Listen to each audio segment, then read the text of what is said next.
Welcome back to the Make It Count podcast. I'm Marcus Mire, founder of Mire Group CPAs and the Total Control Accounting System. And I'm Tyler Warner, small business owner with a lot of accounting questions. Today we got a guest, Clayton George. He is the founder of PES. And why don't you go ahead and just tell us a little bit about who you are, and then we'll launch into kind of some of your backstory. Yeah, sure. Thank you. And really happy to be here, guys. It's super exciting.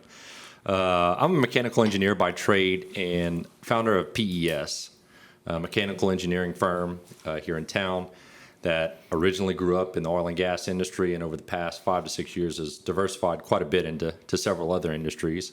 But we're just very interested in the things you guys are doing here at the Mire Group, and we do things quite differently than a lot of other engineering firms out there, and I'm excited to be here and talk about this thing. And doing things differently is kind of the whole topic of today's podcast. We're going to be talking about change management and what it's like to, as a founder, a leader in your business, to like recognize what needs to be changed, and then the journey that it is to actually implement that change.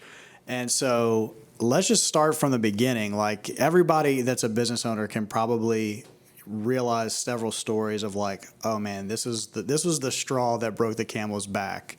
What were some of those stories for you where you just were like overwhelmed with the recognition of change?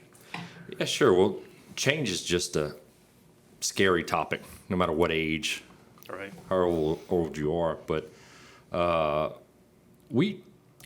I started this business. I had a lot of really good role models growing up, especially in the small business world. My mom's family started Judy Sin, a hamburger joint here in town. Really? Yeah. That's it. And, nice. Okay. And can we get the bonus sauce recipe at the end of the episode? I don't even know that one. I don't even know that one. That's in the safe. Just it's deep in the family vault. I don't even know that one. And my dad had a really good industrial service business, Cochran Scales, that he kind of worked from the ground up and eventually took on and took over. So I had a lot of really good role models and examples growing up. So it was kind of naturally in me to always want to build something and start a business of my own. And I guess that's what made me really want to get into some kind of entrepreneurial model, some kind of just to build something. Right. So I got a quick question. So I was looking. I think I kind of looked back at your bio, what kind of could see when you started PES. And it seems like you and I have a similar path there. How old were you when you started PES? I was 27. Okay. So you have a similar story to me, and I'm going to get to yours. But I started, when I left, I was a CPA at a small firm. I left. And my wife said, you didn't really have a plan starting this business. I said, yeah, I did. I just didn't want to work for those guys. So that was my plan. So kind of tell us, like, when you got kicked off, like, what made you get it going, get started? Mine was a little different because I did want to work for those guys. Okay. I just wanted to work for them at a different system. Those guys knew what I'm talking about. No, I know. But I had a lot of really good mentors that I worked for. A few oil and gas service companies, a few engineering firms, and eventually decided one day, like, hey, I'm doing their work. Why don't I just make it easier on both of us and save them some money? Give me an opportunity to make a little more and just take them on as a customer. Yep. And try to hang my own shingle. Yeah. And I was working for HB Rentals at the time, and had a lot of really good people who were very gracious in helping me make that transition. So it wasn't like a cold turkey, like, I'm going to start this thing and now I just don't have any money, any customers, I got to go get it. You were smarter than me. It was, yeah. Right. More, let's call it more measured. I was a little more scared. But sometimes jumping in the pool all at once is better too. But and they were very gracious in helping me, and we eventually took them on as a client, picked up a couple more as we went, added more team members, got help, and things were really, really going great. We're at a point where it's super exciting when you start to double and triple your income, and things are going great. And you just feel like Superman, like I can work 80 hours a week all the time, every day, no matter what. Like, I can do this forever. Yeah. And there comes a point, and for me it was a very clear line in the sand when I realized, like, I can't do this forever. I can't just keep creating hours. I only have so many hours for the rest of my life. And that aha moment happened to me when I was in the delivery room. My wife had just delivered our first child, and they're sleeping. She had just fed them. It's the middle of the night, and I'm just working on the computer, trying to make a delivery, finish a drawing for a customer. And at that point I realized, like, man, if I don't get help, if I don't do something different, if I don't change something, like, I'm going to miss out on all my kids' entire life. Yeah.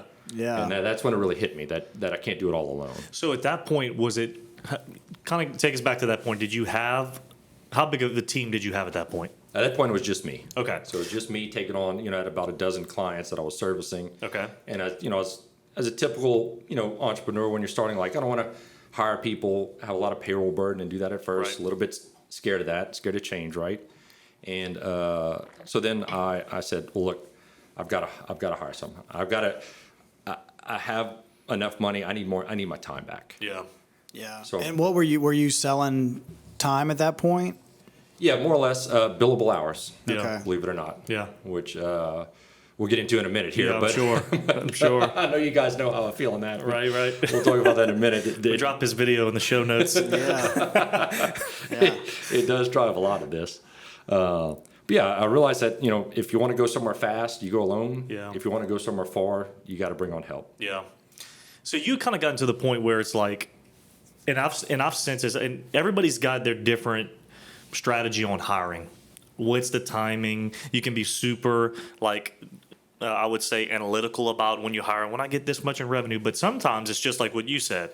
It's this feeling that I got to hire somebody. Like, I can't do this. So while I don't know, I guess I can kind of estimate what's going to cost. It's the feeling of you're drowning. I need to throw the analytics out the window. I need to buy a lifeboat. But my point in all that is I've always experienced, and it's almost something I think about, and I'm like, why don't I do more of this?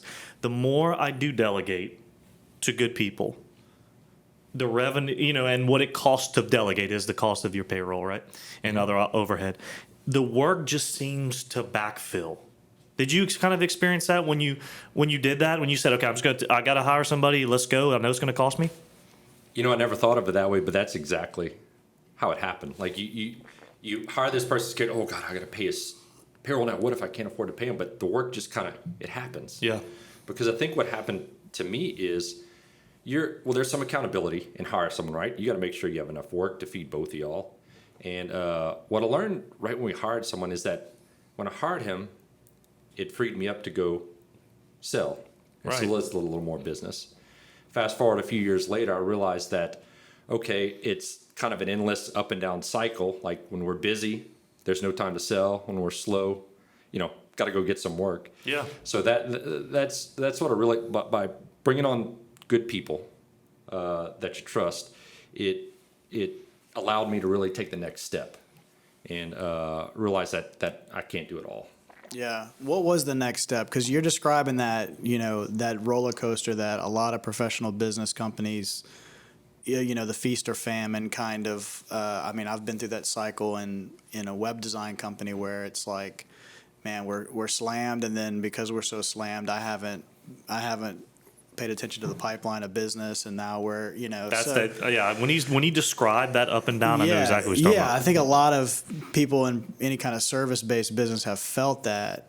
But walk us through like the next step, because what you're doing now as an engineering firm looks radically different than most engineering firms. So just paint a picture of what that looks like and then maybe how you got there. Yeah, sure. Well, like I said, we hired one guy, and eventually you dedicate a little more work to sales. You get another guy and another guy and another guy, and it kind of starts to get a little bit of a head of steam.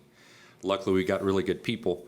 But what I found was, for the first 3 to 5 years of the business, it was very just authoritative. Like, everything kind of came through me. A lot of the decisions came across my desk. And thank God I had employees and team members who were really patient with me, because I wasn't that patient. And I expected them to do it my way every time. And I think it's a big temptation that a lot of business owners have, is they want to, in a sense, blame the employee. Like, he's not working as hard as me, or he's not doing it right. What we've found over the years is all employees, like all of our team members, or at least the ones that we've hired, they want to do great things. They really want to do well. You just have to make clear expectations of what good looks like for your organization. Yeah, that's a good point. Yeah, and I think too, like, I was talking to somebody recently, kind of getting back to you, what's kind of an accountability and an expectation. I was talking to somebody recently, and they said, "Yeah, we got rid of so and so. They just weren't cutting it." And I was like, "Well, kind of tell me, what they were doing," because in the back of my mind, I knew this person that they had them sitting at a desk in the boss's office at a round table with 2 monitors on top of phone books. So I'm thinking to myself, did you set them up for success? Did you tell them the expectations? And did they think you gave a damn? Yeah. Quite honestly, you got them sitting in your office with 2 monitors on phone books. Yeah. So, like, to your point, most people, and that also begs the question, how's your hiring, right? Mm-hmm. If you think you have a decent hiring process, you can get good people to the table. Then what you do is kind of unleash them with expectations, and they generally will meet them if you're hiring right. Exactly. Yeah. Exactly. Because the old cliche goes, the customer's always right. Yeah. Well, that phrase can bankrupt a company as well if you keep giving and giving away stuff. Yeah. And all employees, they want to make the customer happy, just like we all do as an organization. But when we figured out what we do that creates value for the customer, but more importantly, what we don't do, Oh man, I want to. that's when the light bulb went off. That's it. Yeah. Yeah. That's like I'm like writing notes here. I want to talk about stuff. I don't want to jump ahead, but that's for us. That was we probably like you. Y'all do engagement letters for pretty much most of your stuff, or you kind of have an ongoing like scope of work for your clients. Yeah. One thing. Scope. Yeah. One. Somebody told me. I thought this was unbelievable. They said, "Don't say what you're gonna do." Well, you should say what you're going to do. But you also say, like in our engagement letters, these are the things explicitly that we're explicitly not doing. Mm-hmm. Man, that was a game changer for us because I think you and I could talk the same language in professional services. Mm-hmm. A big problem is scope creep. So to your point, your staff gets a request. They want to keep the customer happy. And quite frankly, they want the customer to think that they're doing a good job so that you, the owner, finds out about it. So what do? They do these 1 to 2, 3 things that probably weren't agreed upon or paid for, Right. and they do them. Man, that's like leaking oil. Like I know that for us, when you empower your team with expectations about their performance, but also expectations about what the organization has said they will deliver to their clients, and transparency, and we'll probably talk about that a little bit. A lot of people don't let their employees, or I call them team members, don't let them into the big picture. They kind of keep them at arm's length. When you tell somebody on your team, hey, this is what we agreed to do. You can go look at the engagement letter. It's in our quoting software. They then make those decisions, or at least raise their hand and say, "Hey, Clayton, we said we weren't going to do this. How do you feel about this?" And then you can maybe make that choice. Right. Yeah. Right. Yeah. Was there a point when you've had you're building this team and then it switched from, okay, we're going to have to make a big change here from billable hours, sort of the status quo of what engineering firms do, Law firms, accounting to firms. this other idea that you may not have figured out? What was that? Yeah. What were those conversations like? How did you define the got there. change? Yeah. Yeah, and like roll it out. Right. Well, there were 2 really good books that I read that really helped us a lot in that regard. One is The E-Myth by Michael Gerber. Oh, yeah, Michael Gerber. Yeah. It's which I would recommend to any new entrepreneur who's fixing to start something. Like it's just a good basic framework, and the book is all about how you define all of your processes. Not that as an engineer we always want to proceduralize everything, but there's always plus ones, right? And we can get into that later, but that all comes down to your purpose as an organization. But you have to define how you successfully serve the customer each time, to where not your methods, but your approach is the same every time. That helped us a lot of ways. That helped to decentralize our management structure, get a lot of stuff out of my head. But there was another book that really helped us as well, was the Implementing Value Pricing. Is it Ron Baker? That's right. Yeah. That's right. He's like a god in the accounting pricing world, but I guess in professional services in general. Yeah, and he has a really good book on that subject, value pricing. Yep. And it's really speaks to the core of how we do things a lot.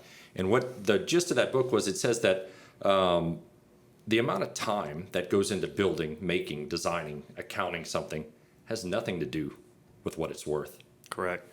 It's what it's worth to the client. How many hours go into it doesn't matter. Yeah, I think I think too. What I tell a lot of people about value pricing is it's twofold, right? So it's on the upside and the downside. And what I mean by that is on the upside, meaning you should get paid for the value, whether you deem that to be 10 hours at $200 an hour, or if it's 20,000. If the value is 20,000, that's what you should get paid for. But it also then begs the question, which is where a lot of people get, I think, in trouble with their clients from a bill by the hour perspective, is they also then take that bill by the hour approach to things that have no value. So they don't get paid enough value. Like, give you an example. If I helped you secure financing that saved your business for $1 million and it took me 3 hours, is that worth 3 hours at my hourly rate? It's probably not. It might be worth 10 grand to you because I saved your business. At the same token, if I did a task that took me 2 hours that yielded no value to you, it's not worth anything. I shouldn't bill you for 2 hours. So it cuts both ways. And I think that's the problem a lot of people have with the billable hour and and I think most people listening to this can relate because they've consumed services from professional services people. It cuts both ways. I think as the customer, you're willing to pay more. I mean, I know you are when the science says that. And you also want that same, concern given to you on things that aren't worth anything. Yeah. Yeah. Bingo. Yeah. And another thing the billable hour does, it doesn't create allies or partners between the customer and the firm. It almost makes them adversarial with each other. The client will, call the firm and can say, it's almost like they're arguing. Like, that shouldn't take that many hours. And what it does to the firm, it causes them to search for problems, not solutions. Right. In a sense. But I think we kind of diverted from your question quite a bit there, Tyler. Change. But I mean, that was a big change. So I'm curious. That was the big change. And I guess I'm just trying to kind of peer into we talk about, value and flat rate billing quite a bit and different things, but I'm just thinking for the business owner who's listening is just thinking, I know that's radical of a change. And I don't know how I would get my employees to trust me to do that. Whenever I tell them, hey, we're about to make a big change, like I've had to tell staff, like, hey, I think we're gonna. Like, I remember one time. I've made quite a few bold moves. But I remember at one point we were working for a lot. We were subcontractors for a lot of agencies, and the problem with that was we couldn't publish any of the work that we had done because it was white labeled. And so on one hand, it was like great that we had consistent work, but it also meant that it was stunting our growth because we couldn't show people, hey, this is all the great work that we're doing. And so at one point I was like, all right, I know this is going to shut us down quite a bit with some clients, but we're going to start this day saying we're going to announce to all these agencies, hey, we'd still love your work, but we're going to put it in our portfolio publicly. And we knew that was going to get some backlash. And I told the staff at the time, like, hey, we're going to make this move. I'm preparing for the worst, hoping for the best, and it's kind of, they're just like, oh my gosh, are we going to be, like all I've done for the past month is agency work. Am I going to be employed next month? So tell us about that. Like, what is it that you have experienced in sort of like going through that change with a staff and how do you get people there? Well, like you said, everybody's scared of change. And the way we did it was our organization, we changed things pretty rapidly. And luckily we have a team that trusts us. But we basically just drew a line in the sand, cold turkey, said from here on out, all of our prices are going to be fixed. And we're going to set the pricing on what it's worth to the client. And then we got the questions, well, what happens if we bust on the hours and it costs too much money, we lose money? I love this. Then we're going to lose money. Yeah. And we did for quite some time at first, right? And change is painful, and we did. But then that's when we had the aha moment where, I would go look at all the hours reports every day, and I'd go crack the whip over each of our guys each time. It's like, hey, we're busting on hours. We're losing money here. We're losing money here. And they it was unfair of me to expect that of them because they had no transparency. They had no way to see how they were doing. They didn't really even understand that that's what the gauge of success was.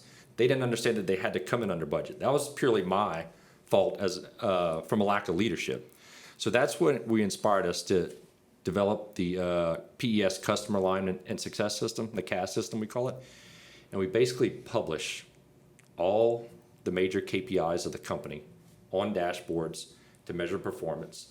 We have composite hourly rates on the dashboard that clearly show our guys how well they're doing on the job. But the main thing that we really turned on our head in the industry was we flipped from if we're going to charge our clients a fixed rate value pricing, we're not going to pay our employees based on the hour too. We're going to pay them by the value that they create. Ooh. And it was quite a scary change, very scary change. So did you implement that at the same time? Would you go to fixed pricing and the new compensation model at the same time?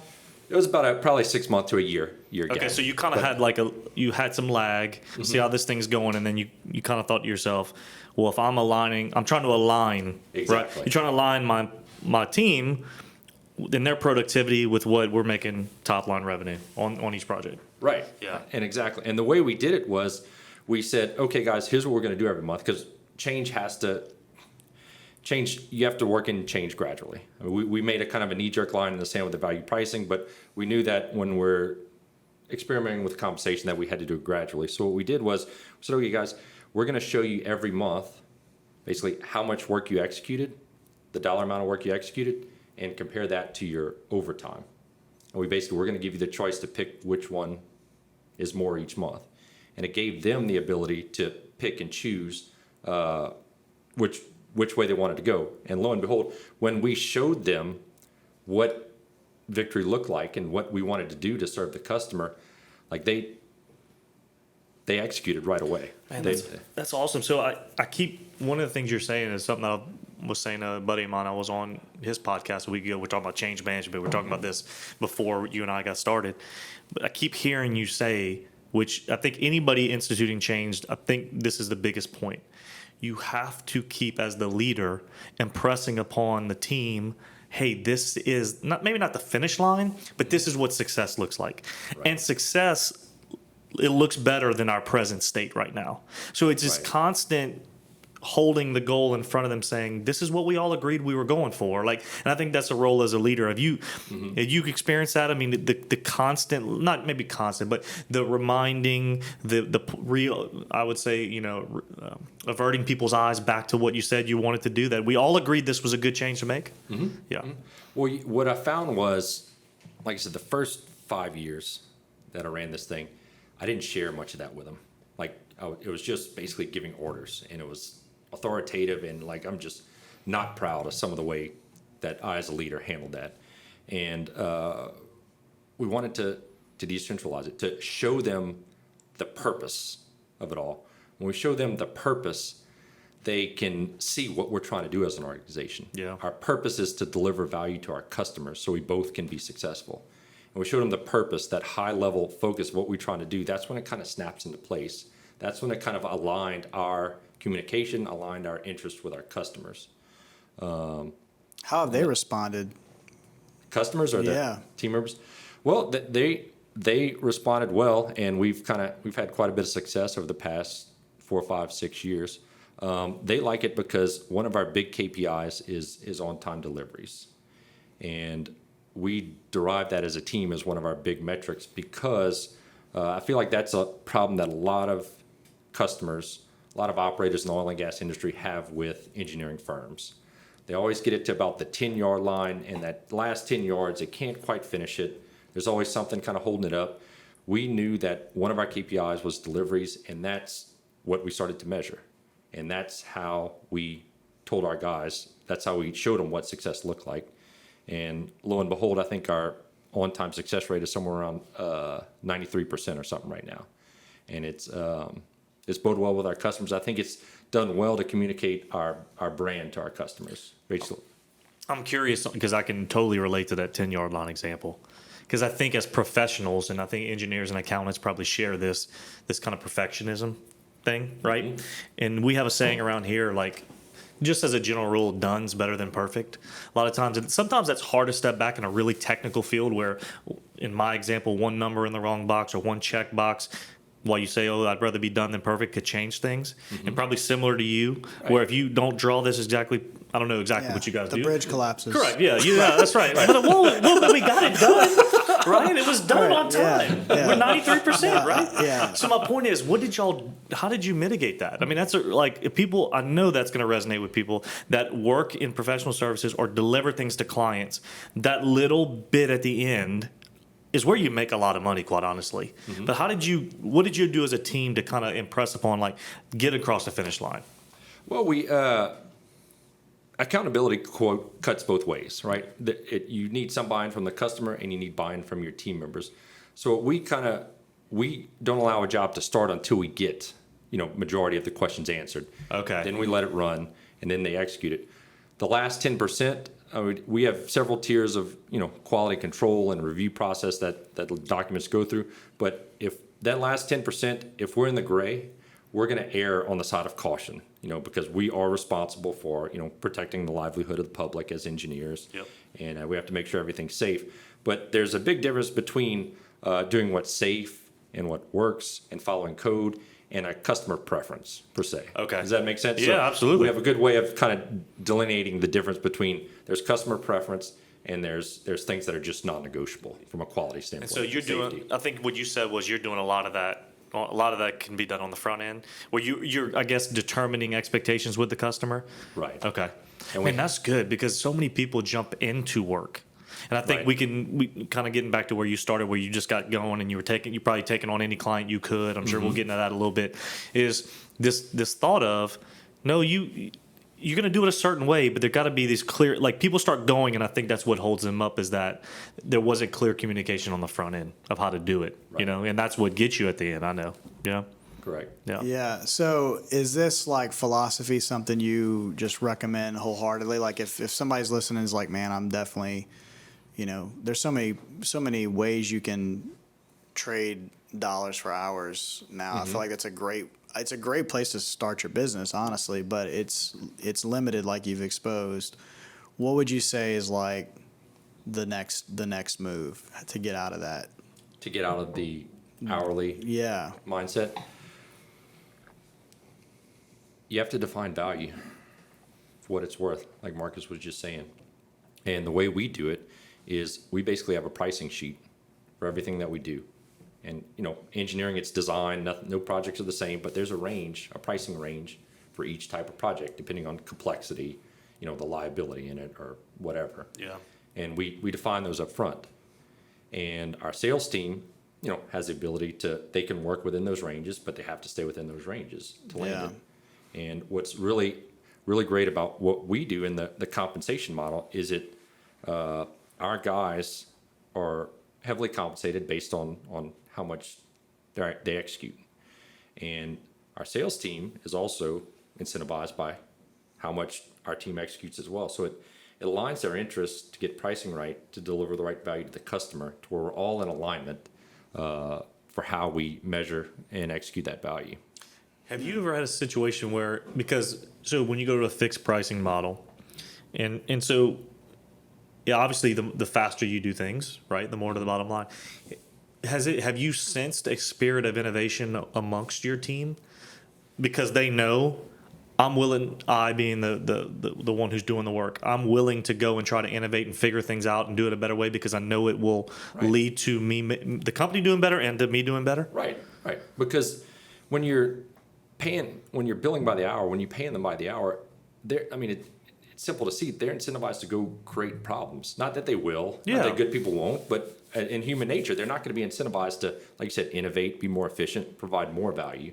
Right. Because what we focus on is not so much, there's all things we can do to cut costs, technology, be more efficient, reduce the hours, lower our price to where we can increase that value we can provide for our client. But while we do think that's important, being efficient, we like to focus on increasing the value of the product that we deliver. Like if we could, detail the steel more to where you could save $100,000 in the fab shop, we'd rather do that than worry about saving 2 hours here.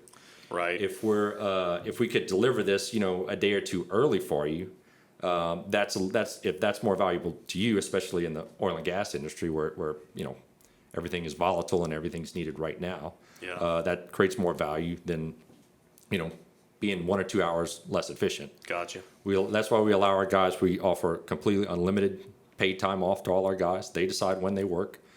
We trust them to get it done, and they take on as much work. That's another really revolutionary thing about the way we do it is no work's assigned. When a salesman closes an order for us, it'll pop up on the scoreboard in the office. It sends everyone a text message.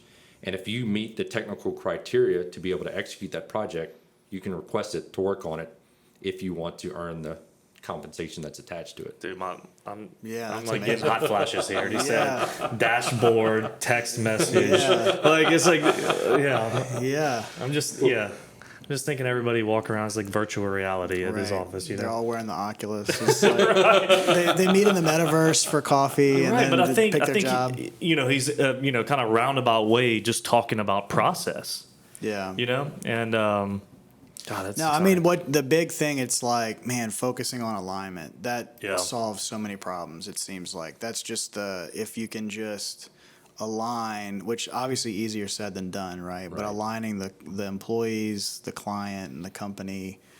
But if you make that, you're like, if you just, man, camp out on that, it does seem to like all the other problems fade away. I think of so many like just, yeah, the fixed billing, we talk about how so many other problems that solves, the unlimited time off and not managing that. It solves so many other problems. So it seems like you've really kind of built a pretty powerful system in terms of just a whole different approach of work, life, balance, and everything else. Do y'all ever run into situations where, where there's a job that just sits there? So, to your point, you sales closes a new deal. Yeah, they It's just up like on the see the board. text like, It's up nah. on the board, right? So because, with that autonomy comes autonomy, right? So have you ever seen a point where it's like, everybody's like, oh, the hell with that job.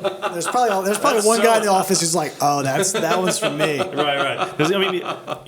Well, it gets right back to alignment. Yeah. And I think that's happened once Yeah. in 5 years, one Yeah. time. And we basically told us, like, you got to go tell the customer that no one wants it. Come Really? Wow. That's interesting. And it basically, it didn't align interests enough. But From the customer perspective? yeah. That is not what I was expecting you were going to say. I thought you were going to say the salesman's got to pick somebody and just But to your point, though, I think, alignment yeah. solves a lot of things. Right. So that customer is probably no longer a customer, or are they? But no, it's in actuality, we never went to the customer. Okay. We executed the project, Gotcha. but the sales team had to go. It aligned interest between the salesman and the project managers. He's got to go talk to him, and he's got to say, hey, what's wrong? Well, I said, well, there's not really enough. I don't know if we can deliver enough value on that to meet the pricing. And it was a natural alignment of the project manager and the salesman to where they can to where he knows that look, we need to bid a little bit more on these in the future. Maybe the ops manager tells him maybe we need to go get a little more help to help execute these jobs. But in all actuality, we never went back to the customer. We didn't say no. Sorry, guys. But We threw it out to our team, man. They just yeah. don't want it. Yeah. It's just kind of but what the beauty of it was it happened instantly, and it linked up the communication between ops, sales, and the customer to realize so we need to fix something because we're not going to deliver on our promises, because that's one of the main core values that we have. Yeah. PES is do what we say and say what we do. Yeah. But, So how much change is enough change? Are you? I mean, it feels like you've 180'd compared to your industry peers, but are you sitting on more change, just waiting to dole it out slowly, or are you feeling like you've created a culture that's ready to change incrementally? Well, if I ever feel that we have it perfect, then I need to be run off because nobody does. Sure. Right. And I'll be the first to tell you there's a lot of things we don't do right. And the few things that maybe we have figured out is, stumbling onto it, luck, Yeah. failure, whatever. But the one thing we do is we keep experimenting and we keep trying, because our purpose has always, we want to drive timely solutions that create extreme value so that we and our customer can be successful. If we're, like I say, if we're not doing something right, if both sides are not successful, the client and us, then it's a elephant with legs made of clay. It can't stand. It's going to collapse. Yeah. But, I love the fact that you've, I think people hearing this, and I've heard people say this before, like, why do I need a mission statement? What? And I think people are missing the point when they say those kinds of things, because, and look, we started Mire Group, I don't know, 16 months ago. We still don't have one. We kind of casually all have an idea, but shame on me that we haven't totally articulated one. Mm-hmm. But I think what happens is when you have a clear mission statement, is that decisions run through the prism of that mission statement.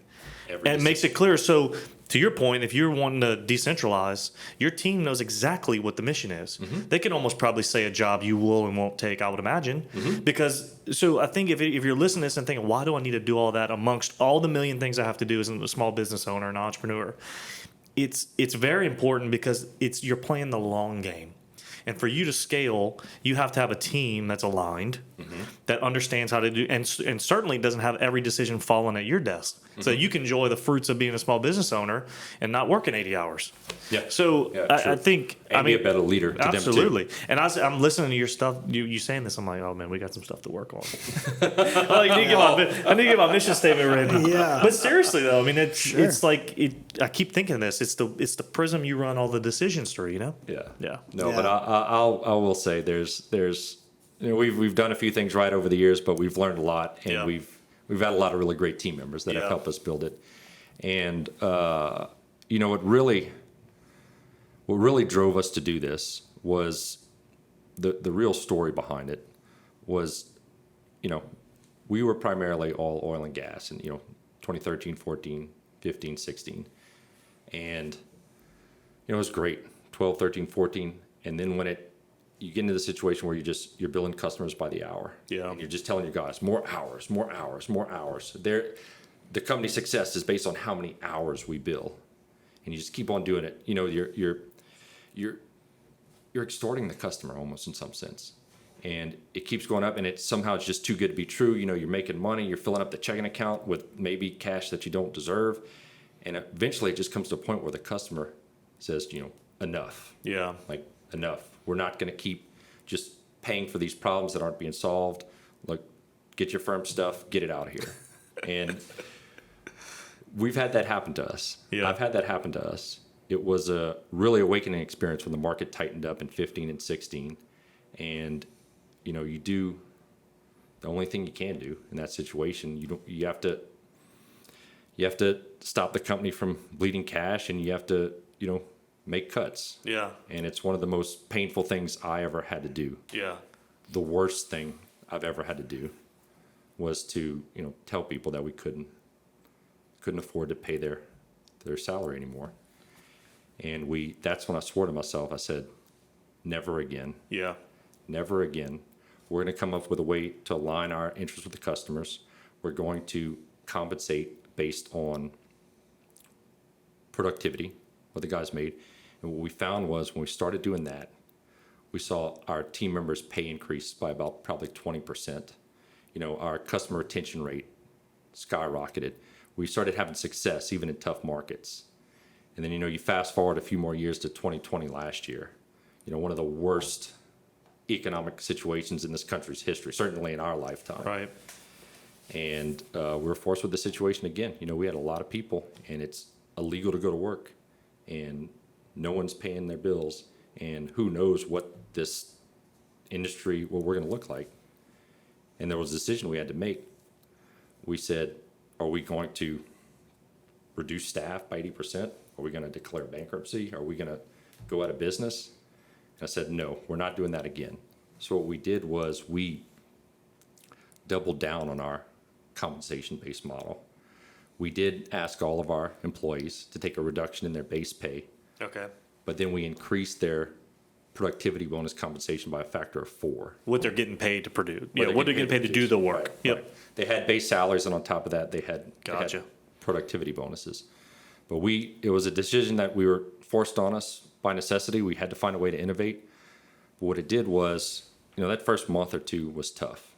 Everyone had to take a little bit of a haircut. We had to do what we had to do to keep fulfilling our purpose as a company.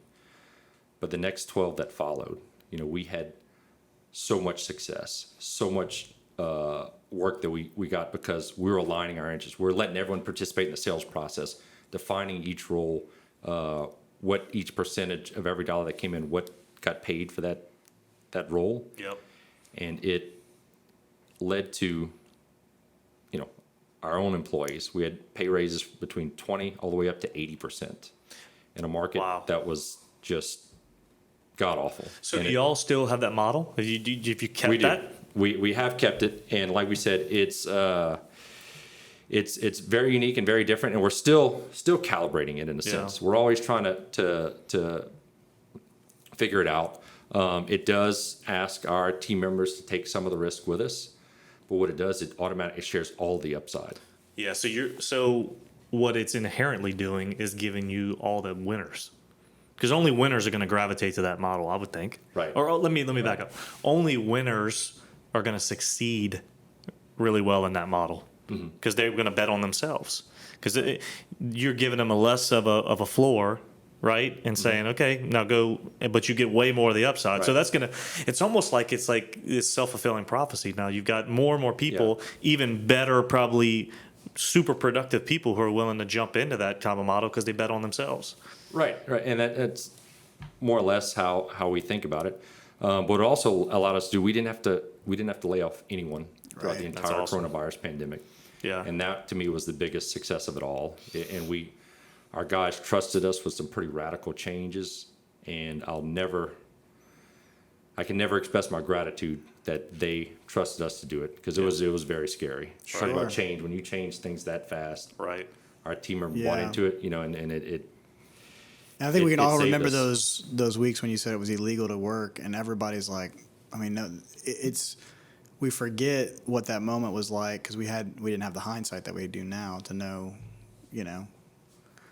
was this going to be a month? Was this going to be a year, 2 years, wherever? So, and I would imagine your team now, just kind of from a broad perspective, can do the work wherever they want. If they want to be at home every day, like kind of what's your, I hadn't gotten into that a little bit, but kind of give me a little quick 100% snapshot. What's it like to work for PES? Yeah, we it's a very decentralized model. We think of each of our team members as individual business units almost.